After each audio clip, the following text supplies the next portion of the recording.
Asal bisa tersenyum, bahagia. Karena mereka saling mengasihi. Mereka saling menyayangi. Mama Dea pun demikian. Dan mungkin keluarga-keluarga yang lain pun demikian. Artinya, hidup dalam kasih sayang itu penuh dengan kegembiraan. Hidup dalam kasih sayang penuh dengan sukacita. Oleh karena itu, kita harus syukuri bahwa sungguh sangat berbahagia ketika kita semua ada hidup dalam kasih sayang. Di sekolah kita, sekolah kami, waktu dulu kalau ada siswa terlambat, itu dihukum. Sekarang saya katakan, jangan. Wali kelas harus menyayangi. Jadi kalau ada siswa yang terlambat, jangan dimarahin. Dikasihi, disayangi, dijemput, dan diantarkan ke kelasnya. Mudah-mudahan dengan kasih sayang itu, para siswa tahu, oh ternyata wali kelas saya menyayangi saya. Berarti saya harus membalas dengan kasih sayang. Kalau saya mengasihi menyayangi wali kelasnya dan gurunya, saya gak akan hadir terlambat. Rasanya indah kalau seandainya kita hidup dalam suasana penuh dengan mengasihi dan menyayangi. Nah, oleh karena itu, apa kunci hidup dalam kasih sayang? Kita ada 6 resep. Menurut pendapat saya ada 6 resep. Coba ditayangkan Pak April atau Pak Dedi. Resep yang pertama itu kalau kita mau dikasih dan disayangi, yang pertama adalah R yang pertama, rendah hati.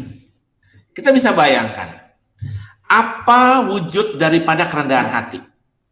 Bagi kita yang beragama Kristiani, kita meyakini bahwa kerendahan hati itu justru dimulai dari Tuhan Allah yang maha besar, maha kuasa, maha mulia, dan maha segala-galanya. Kita ketahui bahwa kebesaran Tuhan ternyata ditunjukkan bukan dengan segala kemewahan, tetapi kerendahan hati ditunjukkan oleh Tuhan di saat dia lahir di kandang Natal yang sederhana. Itu menunjukkan bahwa Tuhan memperlihatkan atau mengajarkan kepada kita tentang makna daripada kerendahan hati. Bahwa kerendahan hati itu adalah satu hal yang mudah diucapkan, tetapi tidak mudah untuk dilaksanakan. Semua agama yang ada di dunia ini mengajarkan tentang makna daripada kerendahan hati.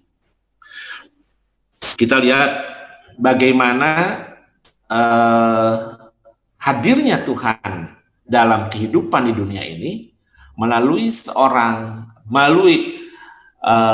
wanita yang sangat sederhana, mungkin kalau diistilah wanita kampung, tetapi taat.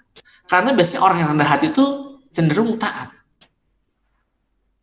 Maria itu adalah sosok wanita sederhana, kampung, yang mungkin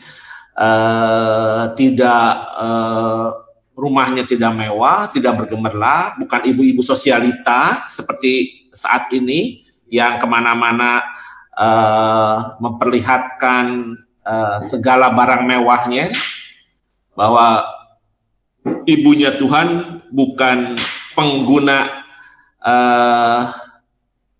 tas-tas yang berharga 1 miliar, tetapi ibunya Tuhan, atau kita lihat bahwa Maria itu dengan segala kerendahan hatinya, dia menyatakan bahwa terjadilah padaku menurut perkataan. Artinya di sini kita melihat bahwa dia begitu rendah hati, dia begitu menurut, dia akan ikut apa yang dikehendaki oleh Tuhan. Coba kalau seandainya itu ada pada kita, ya, mungkin kita dengan segala keberadaan kita, pengetahuan kita akan berbeda. Demikian pun bagi mereka yang beragama Hindu, diajarkan dalam peristiwa perayaan Saraswati, di mana Saraswati adalah tentang perayaan bagi mereka merayakan tentang pesta tentang ilmu pengetahuan, dan ciri daripada ilmu pengetahuan atau ada peribahasa yang mengatakan bahwa ilmu pengetahuan itu semakin berisi semakin merunduk. Ilmu padi. Kita lihat bahwa orang-orang yang berpengetahuan, orang-orang yang mempunyai jabatan, itu biasanya adalah orang-orang yang rendah hati. Semakin banyak ilmunya, semakin dia rendah hati. Semakin sedikit ilmunya, biasanya semakin banyak ngomongnya. Semakin belagunya, semakin luar biasa. Kita lihat bahwa bagaimana Buddha Gautama dimuliakan bukan karena dia sebagai anak raja. Buddha Gautama dimuliakan ketika dia memilih jalan hidup yang lain, keluar dari istananya, dan memilih hidup dalam kesederhanaan. Kemuliaannya ada ketika dia tidak memiliki apa-apa. Demikian pun dengan Yesus, bahwa kemuliaannya justru ada bukan pada kekayaannya, tetapi justru yang terjadi adalah di Paskah yang lalu, kemuliaannya terjadi justru di kayu salib yang sangat hina. Nah, ini adalah salah satu bukti-bukti atau ajaran-ajaran yang mengajarkan kepada kita bahwa rendah hati adalah satu hal yang sangat disukai oleh Tuhan. Tuhan akan mencintai, Tuhan akan menyayangi kita-kita, keluarga-keluarga, anak-anak, orang tua yang satu sama lain saling merendahkan hatinya agar rahmat Tuhan hadir. Tidak mungkin Tuhan hadir ketika kita punya hati yang sombong. Dan ciri orang yang rendah hati adalah apa? Ciri orang yang rendah hati adalah ketika dia mau bersyukur dan meminta dan berharap dan bergantung. Mana ada orang kaya mau bergantung, mau berharap, mau meminta? Tidak. Orang yang mengandalkan semuanya hanya karena kekuatan dirinya, itu mencirikan bahwa dia adalah orang yang sombong. Saat-saat seperti ini, saat-saat seperti pandemi COVID-19 inilah saat-saat semua orang harus merunduk. Dan ternyata semua orang tidak ada yang lebih hebat daripada virus corona saat ini. Seorang Perdana Menteri terkena virus corona di Inggris, di Italia. Seorang menteri di Indonesia terkena virus corona. Seorang wali kota terkena virus corona. Jadi, apa yang mau disombongkan dari kekuatan manusia yang hanya bisa kalah oleh virus yang tidak kelihatan, yang begitu kecil dia bisa kalah. Jadi apa yang dikatakan bahwa manusia itu hebat? Tidak ada. Yang hebat kembali adalah Tuhan. Dan kerendahan hati adalah kunci di mana kita memulai kehidupan ini dengan sebuah pengakuan diri bahwa kita adalah tidak punya apa-apa dan kita tidak bisa apa-apa selain ada pertolongan daripada Tuhan. Nah, tentunya yang ingin saya sampaikan itulah kerendahan hati menjadi dasar atau hal yang pertama yang harus kita ajarkan kepada anak-anak kita, ajarkan kepada keluarga di rumah. Ayo kita sama-sama sayang rendah hati. Tidak berarti seorang ayah itu lebih hebat. Tidak berarti seorang ibu itu lebih hebat. Kadang-kadang suka ada, nih loh kalau tidak ada papa, kamu itu. Nih ya kalau tidak ada mama. Lalu anaknya bilang, saya ini kalau tidak ada saya. Lalu di mana Tuhan? Papa, mama, dan kalian anak tidak jadi apa-apa kalau Tuhan tidak berkenan. Maka dari itu, yang kedua adalah setelah kita rendah hati, orang-orang yang rendah hati adalah orang-orang yang membuat dirinya hanya bergantung kepada kekuatan Tuhan. Ketika kita bersama-sama berdoa di dalam rumah, berarti kita sama-sama menundukkan kepala, menunjukkan bahwa mari kita hadirkan Tuhan di dalam keluarga ini, karena Tuhan suka dengan keluarga-keluarga yang bergantung, yang sederhana, yang selalu bersyukur, yang senantiasa menggantungkan segala persoalan hidupnya kepada Tuhan. Hari ini begitu banyak korban-korban yang ada di dunia ini yang mungkin harus melakukan sebuah introspeksi diri. Oh iya ya, ternyata kita ini tidak bisa apa-apa. Dan ternyata kita ini membutuhkan adanya Tuhan dalam kehidupan kita. Oke, next. Yang kedua adalah Tuhan suka dengan orang-orang yang bisa saling memaafkan. Ampuni kesalahan sesama. Dan satu hal yang kita adalah forgiveness. Itu ternyata lebih sulit daripada kita meminta maaf. Kalau saya umpamakan yang namanya dendam, itu sama dengan kita menyimpan sampah dalam hati kita. Ada mungkin anak-anak yang kesel, yang dendam, atau orang tua yang kesel, yang saling mendendam. Dibawa terus katanya, sampai ada kata-kata, sampai mati, gua tidak akan memaafkannya. Mau ngapain? Karena dendam adalah sampah yang kita bawa dalam hati kita. Kita bisa bayangkan, kalau satu hari saja kita tidak buang air besar, rasanya kita tuh perut tuh nggak enak. Nah sekarang Anda membawa dendam, kita membawa dendam, kemana-mana kita bawa. Ketemu orang tersebut kita jadi bawaannya emosi. Ketemu dia yang menjadi musuh kita, bawaannya kita menjadi marah. Rasanya hidup jadi tidak nyaman. Oleh karena itu, kita belajar mengampuni kesalahan sesama. Anak mengampuni kesalahan papa dan mamanya. Papa dan mama juga sama, saling memaafkan, saling mengampuni. Rasanya itu sangat indah sekali. Karena forgiveness itu adalah suatu hal yang yang memang menjadi ciri dari orang-orang yang rendah hati. Orang-orang yang sombong, orang yang tinggi hati, dia tidak mungkin mau memaafkan. Karena apa? Karena dia merasa bahwa saya punya power. Tetapi orang-orang yang rendah hati akan cenderung mudah mengampuni kesalahan sama. Kenapa? Karena dia sadar bahwa dia bukanlah makhluk yang sempurna. Dia sadar bahwa saya bukanlah orang yang serba segalanya. Dalam kutipan doa yang sangat indah yang dititipkan atau diwariskan kepada kita bagi mereka yang beragama Kristiani, doa Bapa kami, ampunilah kesalahan kami seperti kami pun mengampuni kesalahan yang bersalah kepada kami. Kita bisa dalam kutipan doa itu, kutipan yang sangat indah, dikatakan bahwa kita minta ampun kepada Tuhan dengan segala kesalahan kita, tapi Tuhan mensyaratkan, oke, saya akan mengampuni kamu, tetapi kamu harus mengampuni kesalahan sesama kamu. Berat.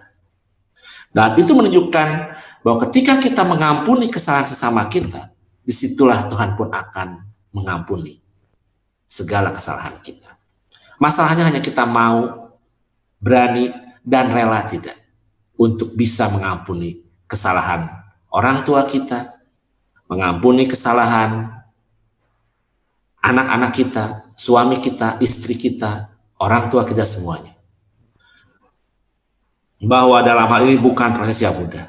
Saya sebagai seorang suami, sebagai seorang anak, sebagai seorang bapak, kadang-kadang ini sebuah proses latihan harus saya jalani.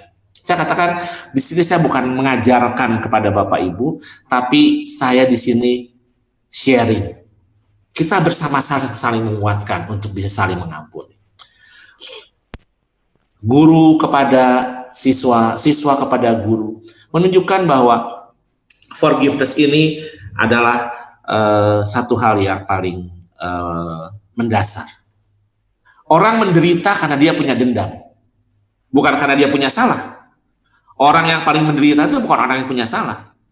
Ketika orang itu minta maaf, Pak, saya mohon maaf ya. Ketika dia terucap mengatakan, Pak, saya minta maaf atas kesalahan saya, maka dia lepas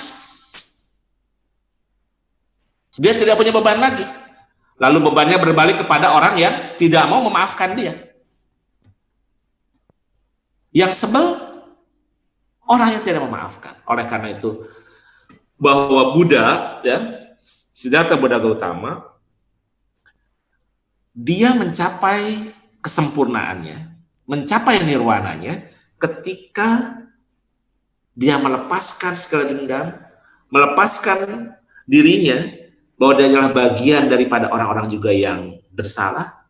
Disitulah kesempurnaan, disitulah surga atau nirwana diberikan oleh Tuhan. Demikian pun ada satu pernyataan kutipan yang sangat luar biasa dari kitab suci, kalau nggak salah dari Lukas, yang menyatakan ketika saat itu Yesus sudah ada di kayu salib, beliau masih padahal perjalanan dari istana menuju Gunung Golgota itu satu hal yang sangat berat. Dia didera dan sebagainya. Peristiwa sengsara itu kita tahu. Tapi apa yang dilakukan oleh Yesus? Beliau mengatakan, ampunilah kesalahan mereka karena mereka tidak tahu apa yang mereka perbuat. Luar biasa. Padahal difitnah, disakiti, dipukul, dan sebagainya. Forgiveness. Dan disitulah ketika Yesus menyampaikan itu, segala kedamaian ada dalam dunia ini. Apakah Anda masih mau mengurusi dendam Anda? Apakah Anda masih merasa puas sampai dendam dibawa mati? Yang ada penyakit yang terus berada dalam diri kita. Ya. Nah, bahwa dendam itu jangan membuat kita jadi menderita. Ya. Satu hal yang sempat saya baca dalam salah satu ajaran di agama Hindu, bahwa sebenarnya dikatakan bahwa belajar untuk tidak membenci segala makhluk, selalu bersahabat, mengamalkan cinta kasih bagi segalanya. Ya, jadi ternyata dalam pelajaran yang saya ambil, dalam salah satu bacaan yang saya lihat dalam agama Hindu juga sama, bahwa semua agama ternyata menyampaikan tentang begitu indahnya cinta kasih, begitu indahnya memaafkan.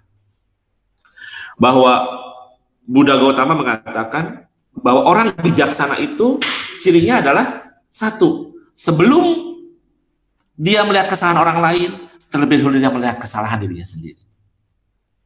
Lalu kemudian dia berupaya memperbaiki kesalahannya dan dia memaafkan kesalahan-kesalahan orang yang meminta maaf kepada dia tanpa menjadi sebuah beban. Nah,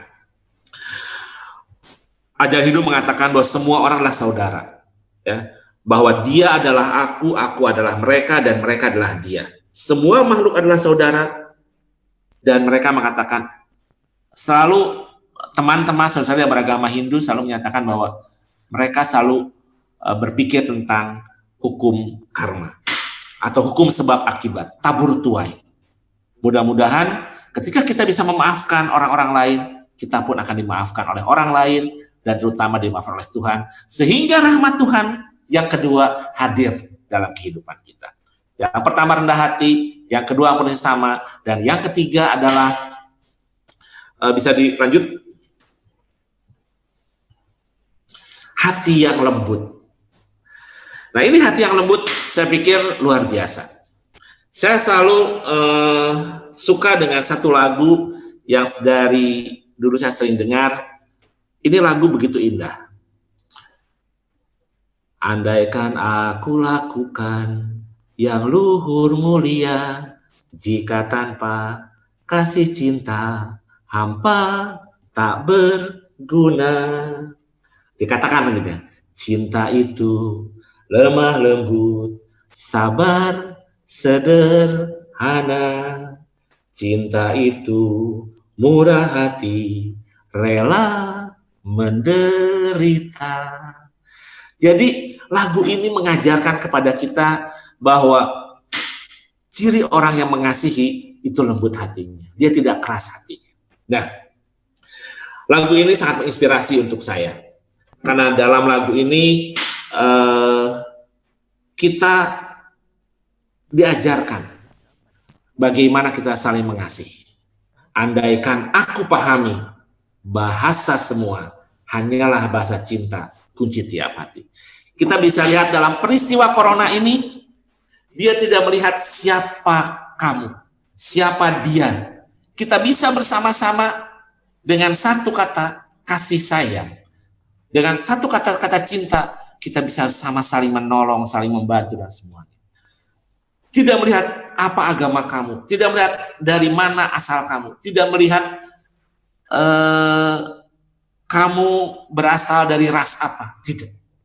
Ketika di sini Tuhan mengajarkan, hikmah daripada COVID-19 mengajarkan kepada kita tentang perlunya kita memahami bahasa cinta, mengamalkan bahasa cinta, dan satu sama lain saling menyayangi. Keluarga dipersatukan di dalam sebuah rumah, dipaksa untuk diam di rumah, tidak kemana-mana. Orang tua di rumah, anak di rumah, tidak boleh sekolah. Pertama bosan, kesal, sebel. Tapi dalam 2 bulan ini, orang mulai merasakan, ya, ternyata ada sebuah pesan yang ingin Tuhan berikan. Ayolah, kamu mengasihi dengan hati yang lembut satu sama lain, dengan ayah kamu, dengan ibu kamu, dengan saudara kamu. Ayo bersama-sama. Kita bisa hidup dalam kesederhanaan. Saat ini semua orang tidak lagi berpikir, hampir sebagian besar orang yang tadinya mendewa-dewakan yang namanya pekerjaan, uang, dan sebagainya, mulai dia tidak lagi bisa berbuat apa-apa. Kenapa? Mungkin di antara kita ada sebagian yang hilang pekerjaan. Tapi ada sebagian yang mungkin pendapatannya menurun. Termasuk saya hari ini menurun secara penghasilan. Tapi ada yang lebih daripada itu apa? Ternyata saya mendapatkan cinta, keutuhan, kebersamaan, pengertian dari anak-anak, dari istri. Dan itu jauh lebih berharga. Ketika istri kita, anak-anak kita mulai saling bisa berkomunikasi, saling bisa berbicara. Oh ya udah, Mam, aku dipotong nih. Ya udahlah, nggak apa-apa. Kita mulai dengan mengurangi apa yang tidak perlu kita keluarkan. Ada tenggang rasa. Kalau dulu mungkin akan berbeda. Kok kamu kerja begitu lelah, uangnya cuma segini, ibarat begitu. Tapi sekarang oke lah. Menata kembali sesuatu yang hilang. Dan itu memerlukan kelembutan hati. Dan ternyata indah. Dan saya lihat di seluruh tampilan-tampilan Zoom pada hari ini, saya merasakan begitu kehangatan dari ibu yang lembut kepada anak-anaknya, ayah yang begitu lembut kepada anak-anaknya, anak-anak yang begitu menyayangi orang tuanya. Inilah hikmah yang luar biasa. Andaikan bahwa ada bapak dan ibu yang keras hatinya, saya yakin hari ini tidak akan ada kebersamaan. Begitu mesranya Nathan dengan ibunya hari ini mendengarkan bersama kegiatan hari ini. Saya melihat bagaimana orang tua dan anak bisa saling menyayangi. Karena dua-duanya, seluruh anggota keluarga punya hati yang lembut. Bapak Ibu yang berbahagia, setelah hati yang lembut, lalu apa lagi? Kita mengundang rahmat Tuhan. Next. Melayani. Nah, melayani ini menjadi penting. Ya, jadi kalau ada anak-anak yang saat ini dari jurusan perhotelan, ya harusnya mereka lebih bisa menjiwai apa makna daripada melayani. Karena melayani itu hanya bisa dilakukan oleh orang-orang yang punya kerendahan hati dan yang kedua mempunyai pengampunan terhadap sesama. Ini Pak Darmawan akan menceritakan sedikit rahasia hidup saya. Jangan diomong-omong ya. Jadi pada saat Pak Darmawan bekerja di hotel, lagi itu menjadi seorang restoran manager. Pada saat SMA punya pacar lalu putus. Kesel dong. Tahu-tahu dia datang dengan pacar barunya ke restoran di mana, ke hotel di mana Pak Darmawan sebagai manajer restoran. Dan pada saat itu saya harus melayani dia. Sakit hati ini. Bayangin, melayani mantan pacar bersama pacar barunya. Ayo, siapa yang kuat? Pasti nggak mau. Ya. Tapi hari itu saya harus melepaskan ego saya dan mengatakan, saya harus mengampuni, bukan mengampuni dia, harus mengampuni diri saya sendiri. Saya harus mengampuni diri saya sendiri dan saya harus bisa memaafkan dia. Lalu ketemulah lagu tadi kan, cinta itu lemah lembut, rela menderita. Ya, nah jadi saya menderita demi dia itu. Ya, dan ternyata ketika saya bisa melayani dia dan berjabatan dengan pacar barunya, hati saya lega. Ya, hati saya lega. Ternyata ketika saya mampu untuk memaafkan dia dan berjabat tangan dengan pacar barunya, lepaslah semua dendam dan istilah saya belajar tentang kehidupan yang baru. Memaafkan itu indah dan sekarang saya mau melayani dia dengan sepenuh hati. Dan sampai hari ini kami tetap bisa bersahabat. Saya mendapatkan keluarga, istri, anak yang lebih baik, dia juga sama, ya, dan kami bisa tetap menjaga hubungan yang baik. Jadi artinya, ketika kita merendahkan hati, mengampuni sesama, mempunyai hati yang lembut, dan kita bisa melayani, itu keindahan. Nah, di rumah saat ini, saatnya.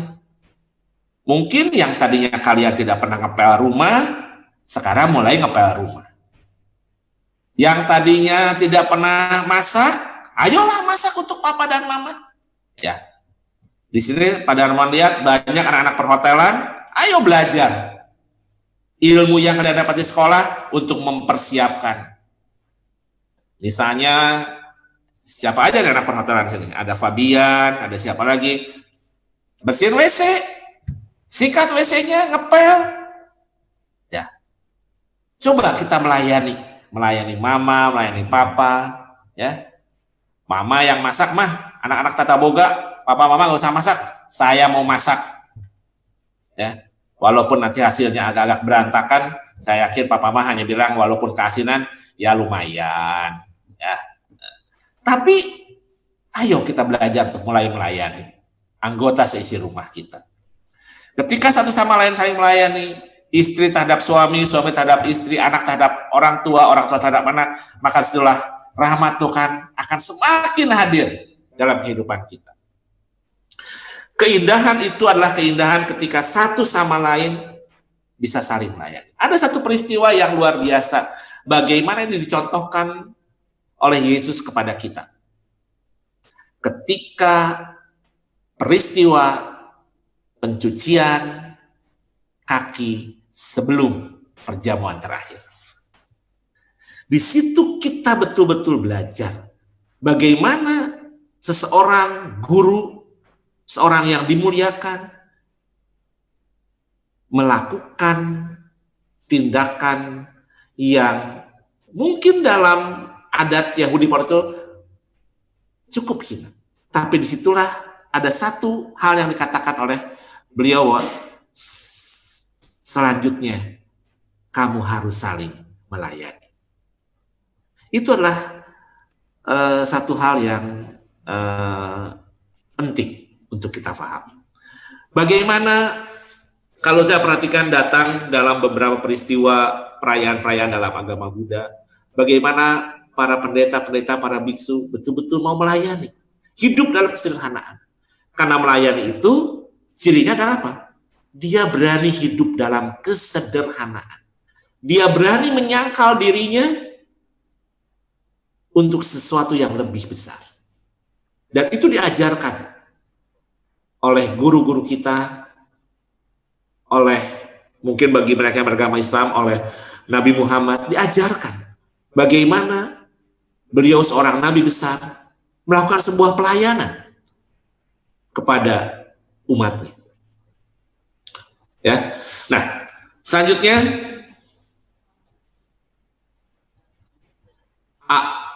akhlak yang mulia. Apakah kita sudah memiliki akhlak yang mulia? Akhlak ini adalah attitude, perilaku. Mari kita sama-sama, ya. Ini kita belajar memiliki akhlak yang mulia. Jangan berarti setelah, hey, COVID-19, libur panjang, tidur terus, ya. Nikmati dengan tidur, tidak. Itu bukan akhlak yang mulia. Ayo, bangun pagi, berdoa, buat badan nasihat, dan bekerja untuk di rumah. Bahagiakan orang tua kalian. Anda lalu tanya, Mah, apa yang harus saya lakukan untuk hari ini? Apakah ngepel di rumah? Apakah harus masak atau cuci motor? Papa, hari ini nggak usah cuci motor, Pak. Biar Immanuel yang akan cuci motor Papa. Ya. Jadi luar biasa. Ya. Akhlak yang mulai dimulai dari rumah dan dari sebuah kebiasaan. 3 bulan Anda berada di rumah, akhlak apa yang sudah Anda lakukan untuk orang-orang di rumah? Lalu Papa berjanji, mulai hari ini Papa akan punya akhlak yang mulia. Papa tidak akan lagi marah-marah sama kamu kalau kamunya baik-baik. Tapi kalau kamunya bandel, marahin juga, ya. Nah, tapi intinya adalah apa? Mungkin kita sama-sama, ya, baik istri maupun suami, sama-sama saling memperbaiki akhlak kita sama-sama. Akhlak suami terhadap istri, akhlak istri terhadap suami, akhlak anak-anak terhadap orang tua, dan sebagainya. Inilah sebuah hal kesempatan di mana kita dalam kondisi seperti ini sama-sama untuk memperbaiki diri. Untuk apa? Untuk mengundang rahmat Tuhan dalam rumah kita. Ketika semuanya sudah bisa kita lakukan, ketika semuanya sudah bisa kita amalkan, barulah yang terakhir. Yang terakhir adalah tekun dalam doa. Ingat, ya, harus digarisbawahi, tekun dalam doa dan rajin berdoa itu beda. Rajin berdoa itu adalah setiap hari kita berdoa, tetapi kita berdoa dengan penuh makna. Maka dari itu mari sekeluarga atau kita masing-masing kita bertekun dalam doa. Kebetulan keluarga Pak Darmawan dengan keluarga berbeda tempatnya. Pak Darmawan ada di Cilengsi, keluarga di Jakarta. Karena pekerjaan kami agak sulit bertemu. Tapi ketika saya berdoa pada pagi hari, saya berkatakan, selalu saya punya waktu hening sebentar, dan saya katakan sama Tuhan, Tuhan, saya sangat menyayangi istri saya. Saya sayang kepada dia. Saya sayang kepada Dika, anak saya. Saya sayang kepada Rian, anak saya. Berkati dia, lindungi dia, jaga dia, pelihara dia, dampingi dia. Saya diam sebentar. Saya ingat wajah dari masing-masing istri yang begitu baik dan cantik. Saya lihat, saya hening sejenak. Saya ingat wajah anak saya. Saya ingat wajah anak saya yang paling kecil, Rian. Dan saya bahagia sekali ketika saya bisa berdoa untuk dia di saat pagi dan malam. Lalu pada saat malam, karena kebetulan mohon maaf, saya Katolik, sehingga saya sering berdoa novena Santo Yosef. ketika saya mencoba merenungkan tentang sifat-sifat daripada suaminya Maria yang begitu setia, begitu tekun, begitu mau berkorban, itu saya merasakan bahwa andaikan saya belum seperti dia, saya ingin Tuhan izinkan saya untuk bisa sedikit saja dari sifat-sifat Santo Yosef ada dalam hidup saya. Nah, dan saya terus berdoa itu. Saya terus berdoa. Kenapa? Dan saya punya kebahagiaan ketika kami habis berdoa. Bapak Ibu sekalian yang saya hormati, sekali lagi saya tidak ingin mengajarkan kepada Bapak Ibu sekalian. Mungkin di sini ada yang kita berbeda secara keyakinan, tetapi bukan masalah perbedaan itu. Tapi bagaimana kita bersama-sama, karena rahmat Tuhan itu universal. Rahmat Tuhan itu tidak dikatakan untuk kamu yang Katolik, untuk kamu yang Islam, untuk kamu yang Kristen, yang Hindu, yang Buddha, tidak. Rahmat Tuhan itu diberikan secara gratis kepada semua orang yang diciptakan oleh Tuhan. Bagi kita saat ini, melihat ada teman-teman kita yang beragama Islam, ada teman-teman kita yang beragama Kristen, yang beragama Katolik, Hindu, Buddha, dan bahkan yang tidak beragama sekalipun, itu adalah ciptaan Tuhan. Dan Tuhan turunkan rahmat itu kepada mereka semua. Nah, hanya saatnya sekarang kita bagaimana menyadari dan kita selalu hidup dalam rahmat Tuhan.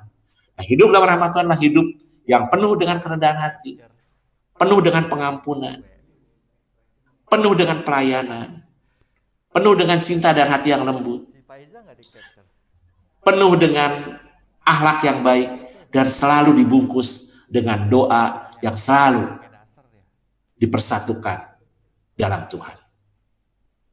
Ini adalah hal-hal yang ingin Pak Darmawan sampaikan kepada kalian anak-anakku sekalian. Saat inilah saat yang terindah kalian bersama papa mama di rumah. Kalian akan kehilangan momen ini setelah COVID Corona hilang. Di saat momen ini, ayolah kita sama-sama ngundang sebanyak-banyaknya, ngundang sebesar-besarnya rahmat Tuhan ada dalam rumah kita. Ketika Tuhan hadir dalam rumah kita, yakin dengan segala iman kita, rumah tangga kita akan diperbaiki, rumah tangga kita akan diberkati, karena Tuhan hadir dengan segala kasih sayangnya. Amin. Baik Ibu sekalian, Bu Gesti, mungkin sebelum nanti kita mengakhiri, saya pikir ada yang mau bertanya dahulu karena bisa disampaikan. Ya, Bapak. Terima kasih. Terima kasih Pak Darmawan. Ya, kita akan membuka sesi untuk pertanyaan. Jadi Bapak Ibu, anak-anak boleh bertanya melalui chat. Nanti akan dijawab satu persatu.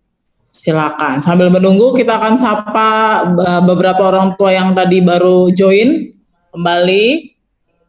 Ada bukan baru join ya Pak. Tadi saya baru tahu nih ada papanya Mario, ada mamanya Chin, ada kakaknya Acila, ya benar ya. Ya boleh. Terus ada siapa lagi tadi mamanya Nathan udah tadi disapa. Silakan ya Bapak Ibu, silakan anak-anak ada yang mau bertanya. Ada mamanya papanya Immanuel. Iya. Kalian ini ada mau ya Vivin bersama mamanya.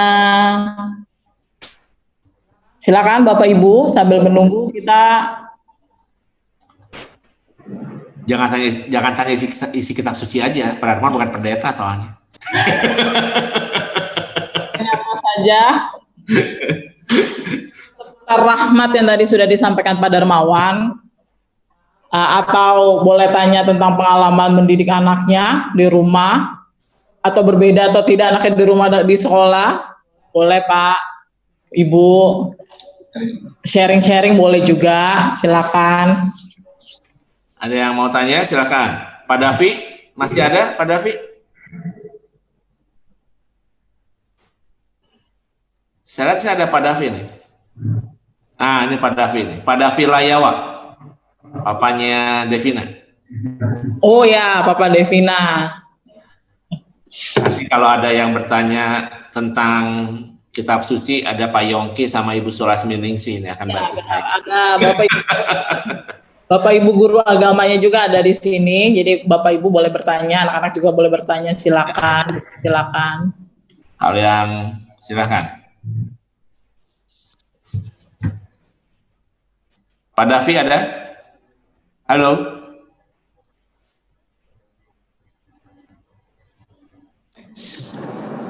Ya. Itu. Ya, Pak Davi. Apa kabar? Baik, Pak. Wah, ini sahabat saya nih.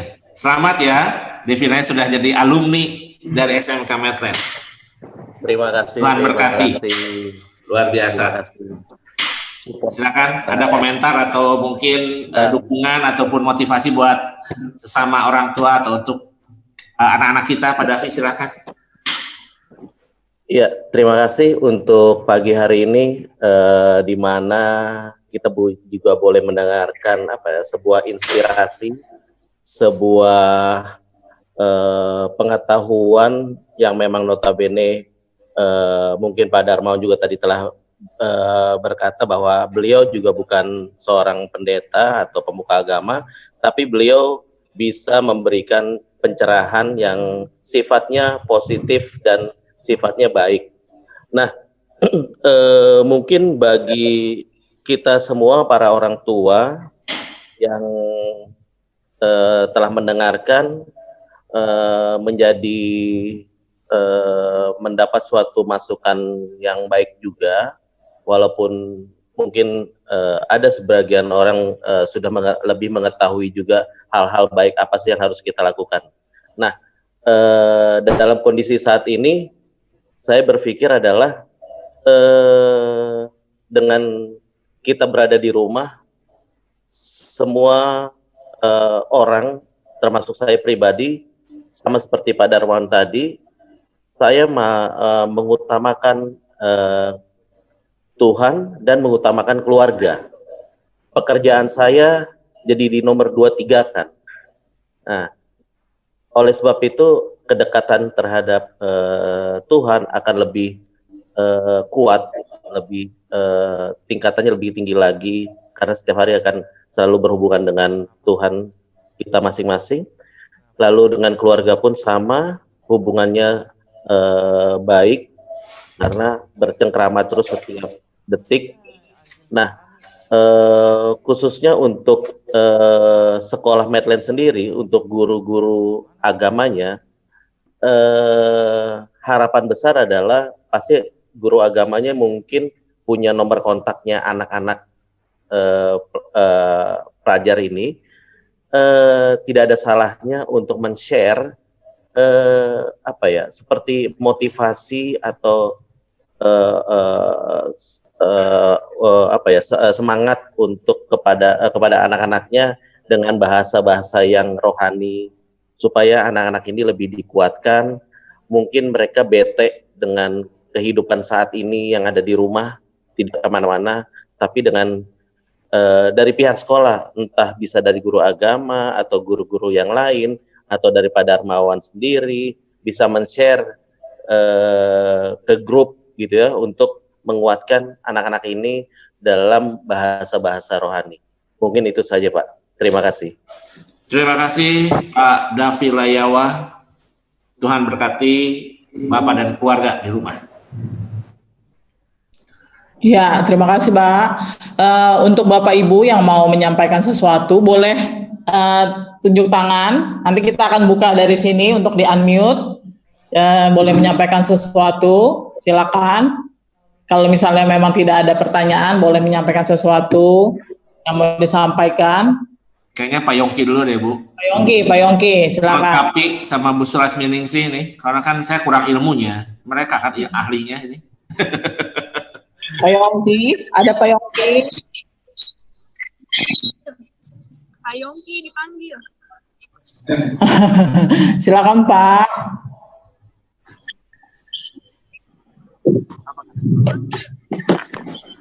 Silakan Pak Yongki. Iya Ibu. Silakan Pak. Sesuatu.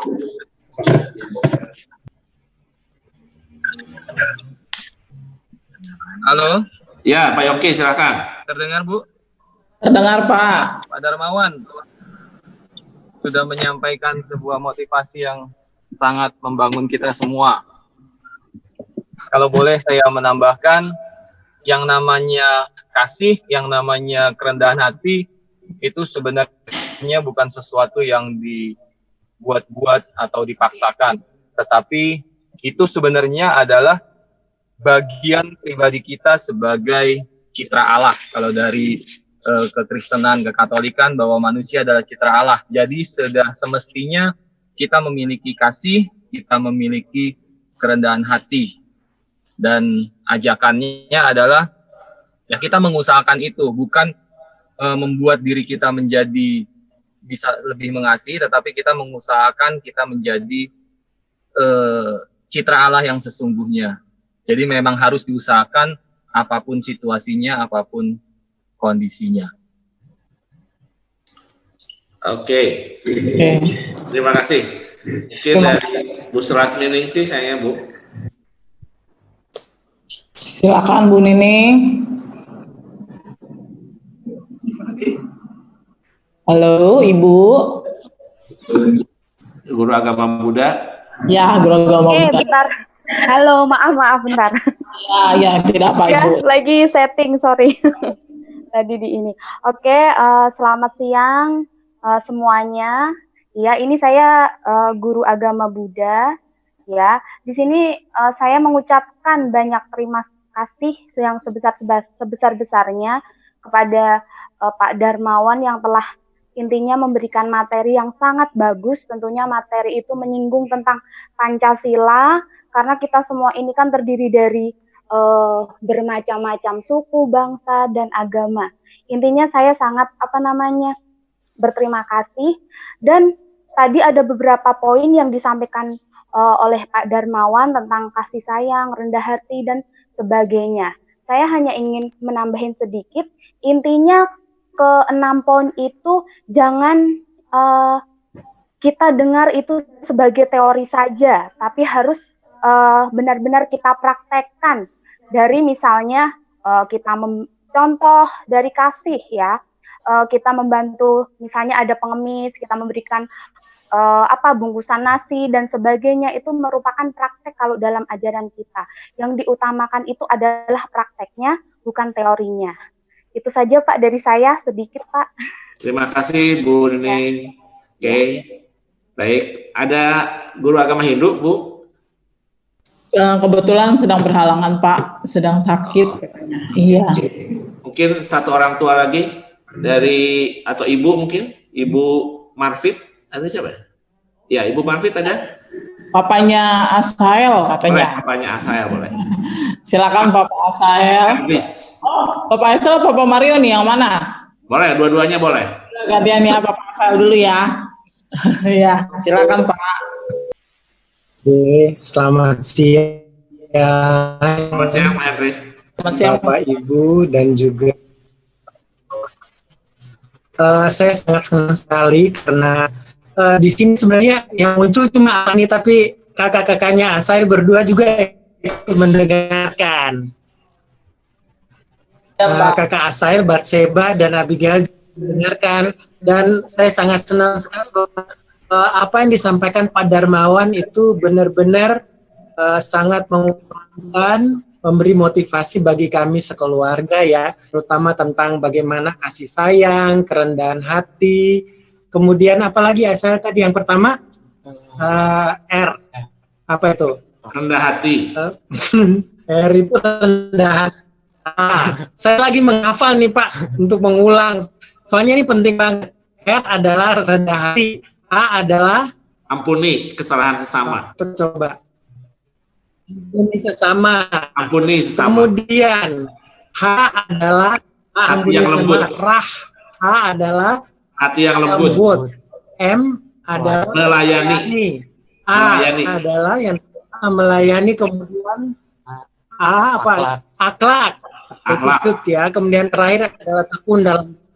Saya pikir ini sesuatu yang mungkin sudah kita tahu, tapi hari ini kita diingatkan kembali untuk melaksanakan hal yang seperti itu, bahwa mengampuni, melayani, berattitude yang baik, itu sudah merupakan citra kita sebagai manusia yang adalah, kata Pak Yongki tadi, kita adalah citra atau gambaran dari Tuhan sendiri. Dan tadi Ibu Sulasmisi juga mengatakan, oke, harus dipraktekkan. Jadi seperti saling menguatkan semua dari Pak Darmawan, dari Pak Yongki, dari Ulas. Dan ini sangat senang saya untuk hari ini. Dan semoga kami sekeluarga bisa melaksanakan apa yang sudah disampaikan oleh Pak Darmawan hari ini. Terima kasih banyak, Pak. Amin. Terima kasih, Pak. Sama-sama, terima kasih. Silakan Bu Gesi yang lainnya. Silakan untuk papanya Mario. Silakan, Pak. Ya, selamat pagi, selamat siang, menjelang siang buat semuanya, Pak Darmawan. Shalom, Pak. Selamat siang. Luar biasa, Pak. Saya pikir ini satu pencerahan yang baik sekali ya. Saya pikir di hari libur gini, di mana kita dipertemukan online seperti ini, ya banyak banget. Ya, saya pikir dua anak saya juga, yang satu baru lulus tahun ini dari Medland. Saya pikir ini suatu pembekalan yang luar biasa oleh pemimpin satu institusi pendidikan. Ya, jadi apa yang Bapak sudah sampaikan itu ya memang itu semua ya harus kita terapkan di keluarga kita masing-masing. Ya, ada kerendahan hati, mau mengampuni. Saya pikir itu yang penting ya kita dalam hidup ini. Dan itu pun juga yang saya terapkan kepada anak-anak saya untuk bisa berkata maaf kalau salah, ya, dan harus saling mengampuni. Itu dasar kita sebagai ciptaan Tuhan bermasyarakat. Saya pikir itu perlu kita terapkan. Jadi menurut saya sungguh luar biasa, Pak. Ini yang Bapak sudah buat program seperti ini sehingga kita boleh dipertemukan orang tua, murid di acara online seperti ini. Saya pikir itu aja, Pak. Ibu, masukan dari saya luar biasa. Salut, Pak. Thank you, Pak. Ya, terima kasih, Pak. Ya. Ibu, ada Ibu? Ada Ibu. Ada yang mau Ibu Marta mau menyampaikan sesuatu, Ibu Marta. Ibu Marta mamanya siapa ini ya? Mohon maaf. Sebentar, Bu, sebentar. Nggak bisa, Pak.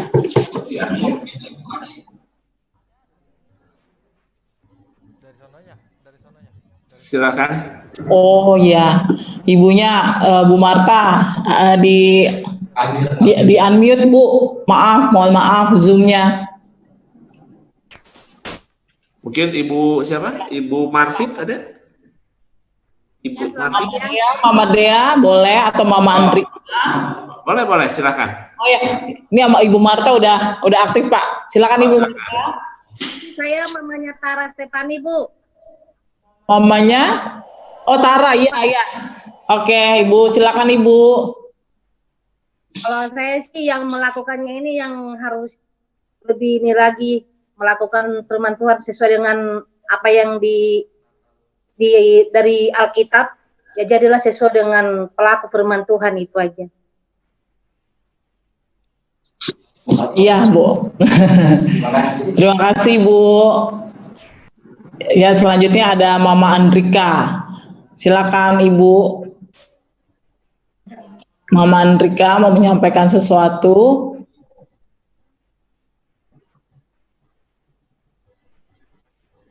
Di unmute. Nah, oke, silakan.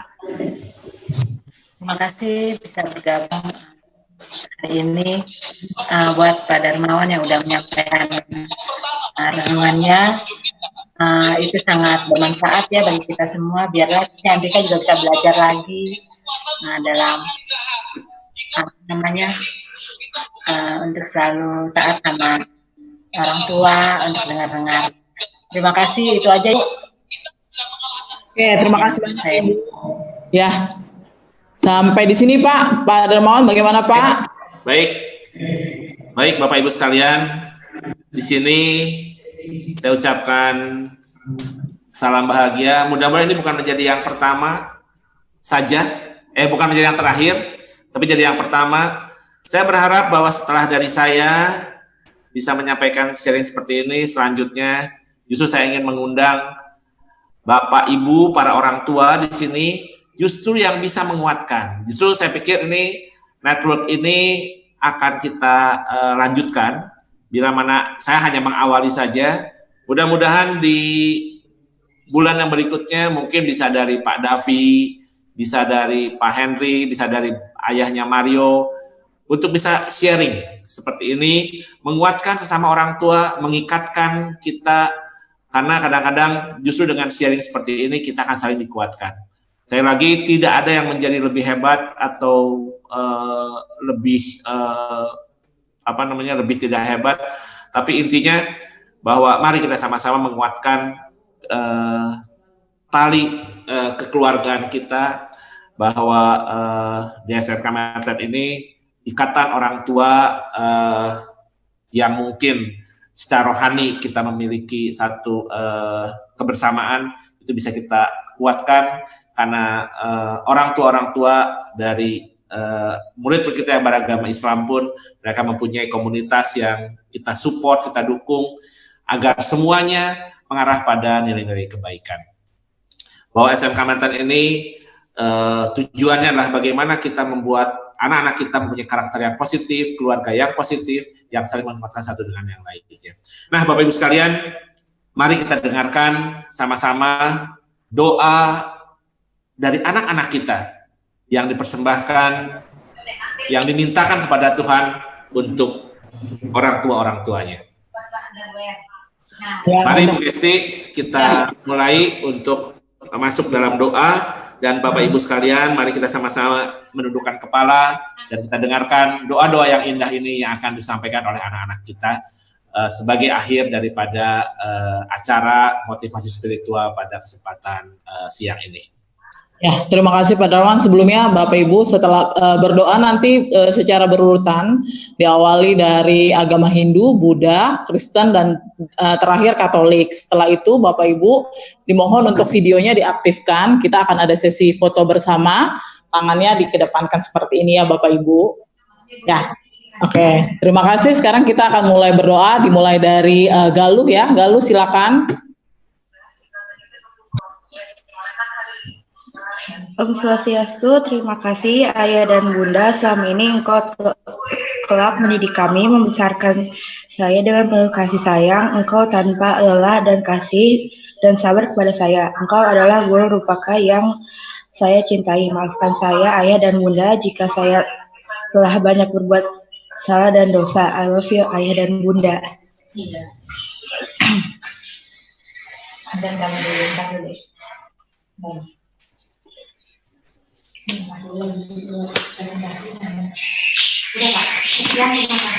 Sekian, terima kasih. Itulah doa dari agama Hindu. Udah. Halo.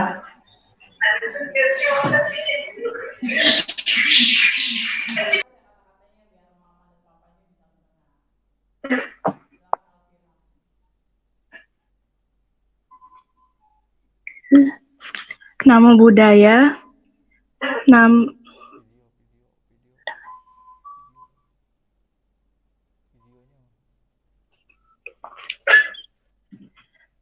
Buddhaya, Namo Tassa Bhagavato Arahato Sama Sambuddhassa.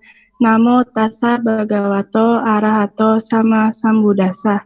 Namo Tassa Bhagavato Arahato Sama Sambuddhassa. Terpujilah Sang Bhagawa yang Maha Suci yang telah mencapai penerangan sempurna.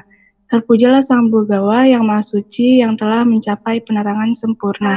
Terpujilah Sang Bhagawa yang Maha Suci yang telah mencapai penerangan sempurna.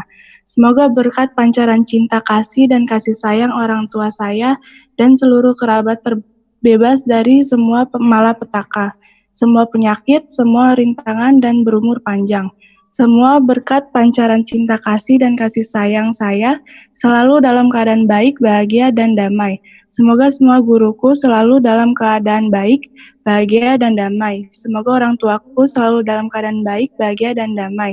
Semoga semua kerabatku selalu dalam keadaan baik, bahagia, dan damai. Semoga semua temanku selalu dalam keadaan baik, bahagia, dan damai.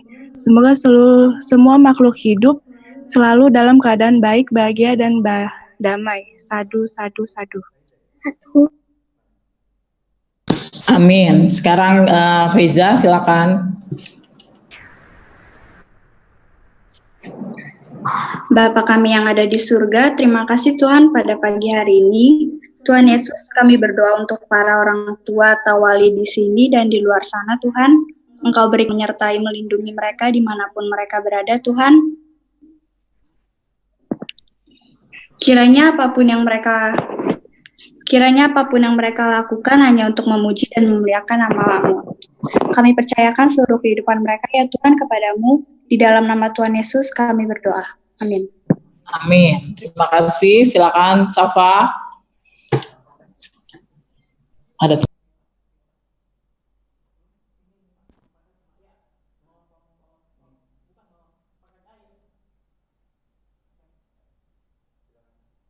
Silakan Safa.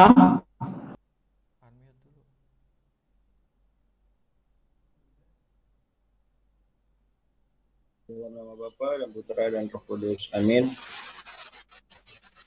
Yesus yang baik, terima kasih Engkau memberi aku ayah dan ibu yang baik, yang dengan sabar mendidik dan membesarkan aku.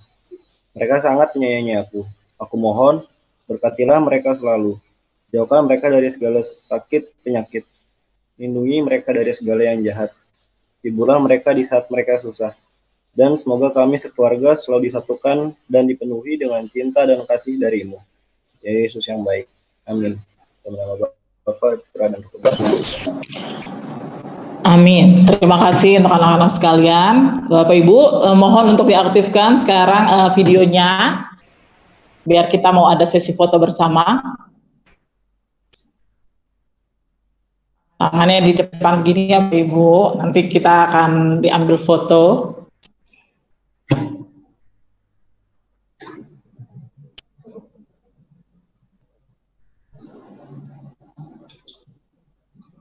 Lagi ya Pak? Sebentar.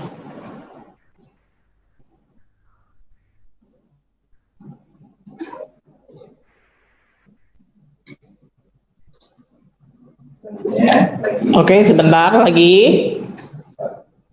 1, 2.